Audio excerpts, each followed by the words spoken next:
Okay, so this talk is about to give observational constraints to the theories that try to explain the presence of a magnetic field in white dwarfs. Generally speaking, you know that there are two broad kinds of stellar magnetic field. Those that are originated by a contemporary dynamo like in the Sun, and the stars that actually show a fossil remnant of a magnetic field that was probably originated in a previous state of the stellar life, like chemically peculiar stars of the upper main sequence. So to see what's happening in the white dwarfs, what we want to do is to populate this diagram with the known magnetic white dwarfs. And I did this exercise for all stars that were known up to 2015. Not all stars, but many stars that were known up to 2015. So this diagram has in the x-axis the cooling age of the star, and in the y-axis the mass. As a first instance, this diagram looks like an ensemble of scattered points, except that we know that the average mass of the stars of the white dwarfs is typically about 0.6 solar masses. So this diagram shows already that magnetic white dwarfs typically have a mass higher than the average mass of the white dwarfs. And this was already discovered in 1988 by Liebert. The problem with this diagram, it doesn't tell us where the non-magnetic white dwarfs are. And it doesn't tell us which part of this diagram has been searched for magnetic fields. Because when a star is not reported as a magnetic, doesn't mean that the star is not magnetic.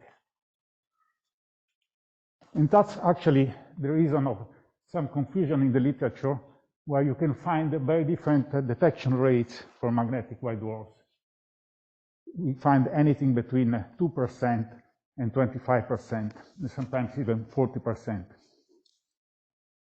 So the idea that John and I had was to carry out a spectropolarimetric survey of white dwarfs, selecting out targets based on their distance from the sun, because in this way we hope to have a good idea of the real sample of white dwarfs without being biased by observational, without being affected by observational biases.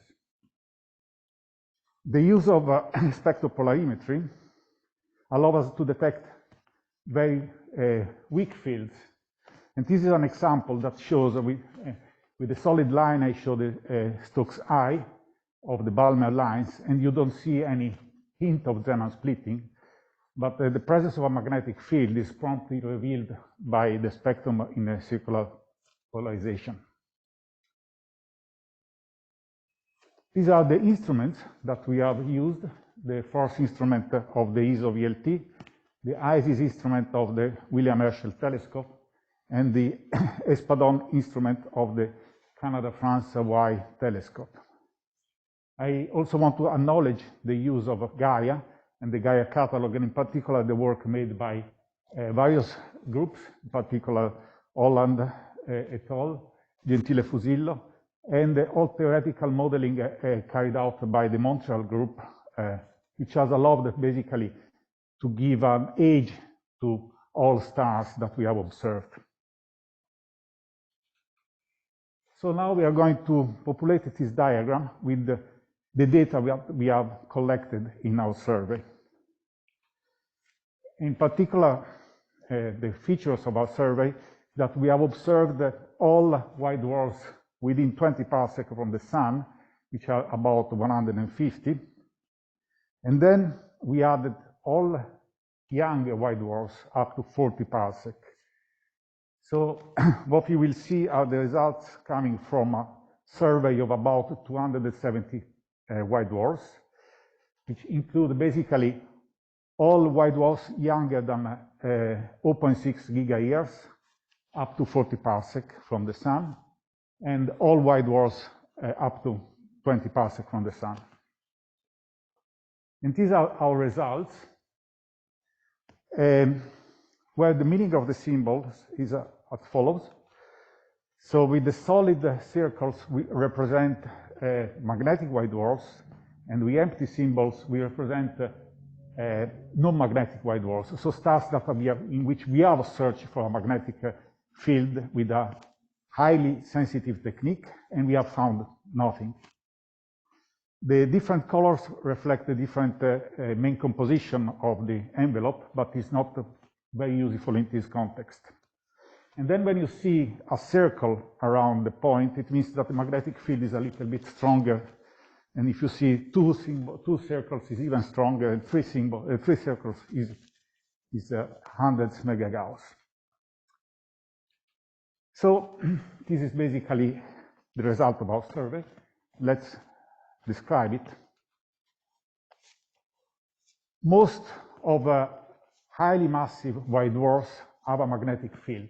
7 out of 8 stars that have a mass higher than 1.15 solar masses have a magnetic field. And these stars are young. You see, they are less than 0.6 gigayears old. Let's go down here. We find very little magnetic white dwarfs. Young average mass white dwarfs usually don't have a magnetic field. Only 2.5% of this class of white dwarfs have a magnetic field. But magnetic field comes when stars become older. If we look at average mass white dwarfs that are older than, say, 2 or 3 gigayears, we find that a quarter of them at least has a magnetic field. So look at this, we have a factor of 20 or 30 in terms of frequency of the occurrence of a magnetic field between young average mass white dwarfs and young massive white dwarfs. And we have a factor of 10 between young and old white dwarfs with average mass. We cannot say much about this area of the age mass diagram because we don't have enough data so far, but probably it is a part of the diagram is populated by outlier in the two, from the different groups. And this comes actually one of my favorite slides of this talk. This represents there are histograms of the distribution of the age of two samples. A sample that is built according to a magnitude limit criterion. So the top panel shows a magnitude limited sample of stars up to about 15.5 and shows the distribution of age. And the bottom panel shows a sample of similar size, but that has been selected based on the distance from the sun. And look where the magnetic fields are.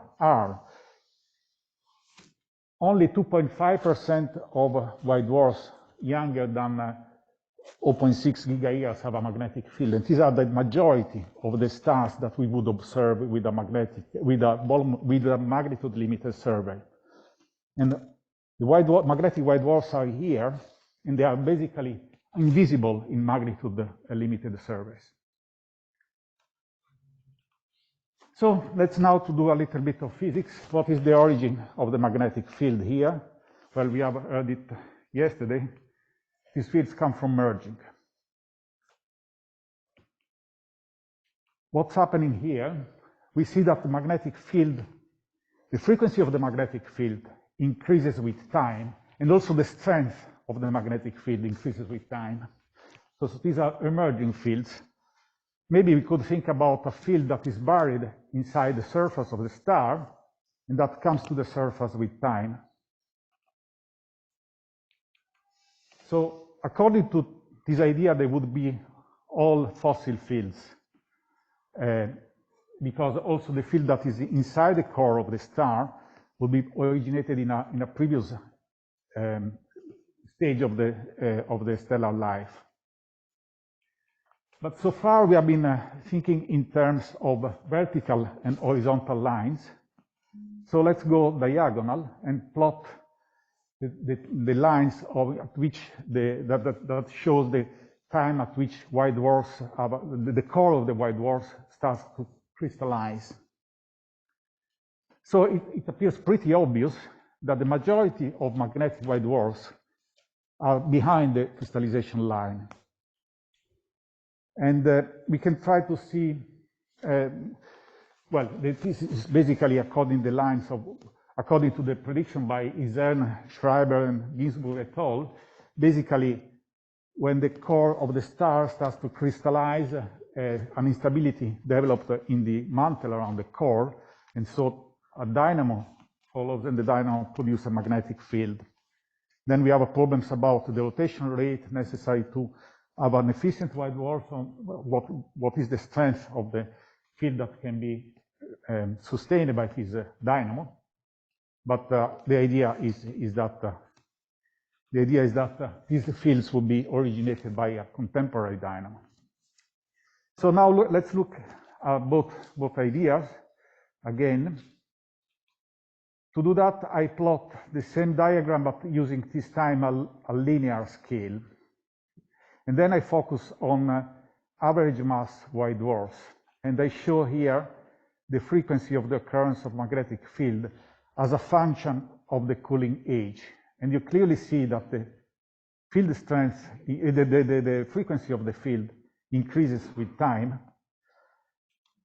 It looks like here the field frequency of the magnetic field has decreased, but this is due to an observational problem, because field in old and featureless stars cannot be detected unless they are very strong and are able to polarize the continuum. So it is likely that this point actually would be here if we could observe also weak fields. And now let's look at the same diagram, but where the time is counted from the beginning of the crystallization phase of the core. So basically, I show exactly the same thing as before, but the time, each star has its own time, counted set equal to 0 at the beginning of the crystallization. So the time here, the x-axis, can be also negative. And then you see that actually the field, the frequency of the field, seems to increase with time before crystallization, also at negative values. So clearly, crystallization is not the only agent acting a role in the formation of magnetic fields in white dwarfs. So I leave you first with these two diagrams to decide which one is more interesting. And clearly, additional work has to be, observational work has to be done to basically to reduce these error bars and to understand better what's happening around the crystallization, around the time at which the core starts to crystallize. So that's it.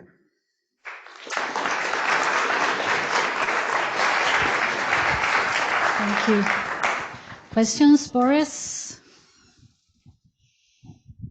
Thanks, Stefano. Can you go back to one of the diagrams, mass versus cooling age? Yeah.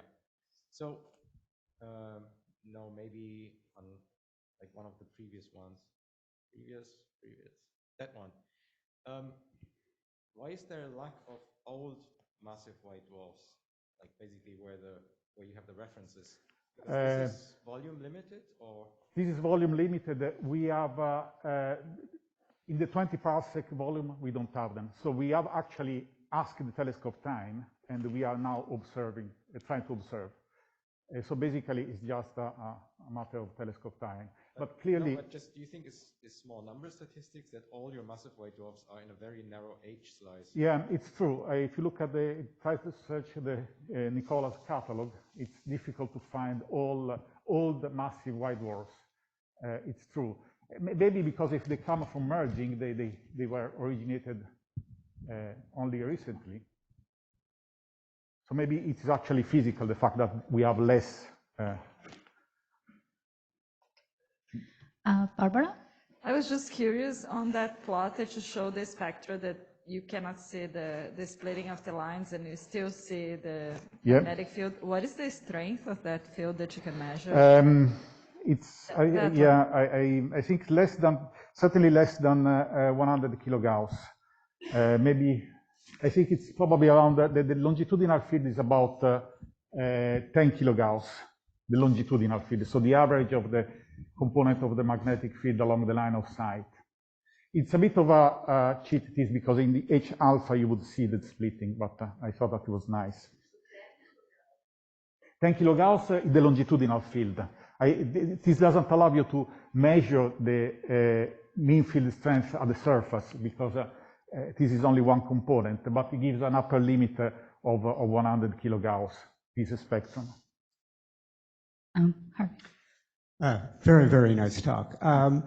When you talk about the mass of white dwarfs with magnetic fields due to mergers, what are you thinking in terms of the mergers? Are these two white dwarfs? Or is this a white dwarf and a main sequence star? Two white dwarfs. We were talking yesterday about that. Yeah, they have. So you're thinking two white dwarfs? Yeah.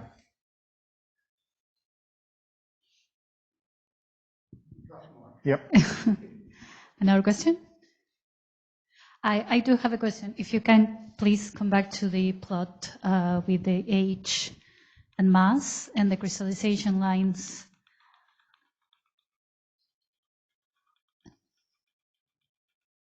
That you're using Montreal's 50-50 carbon-oxygen core. Second. You're using for the cooling age.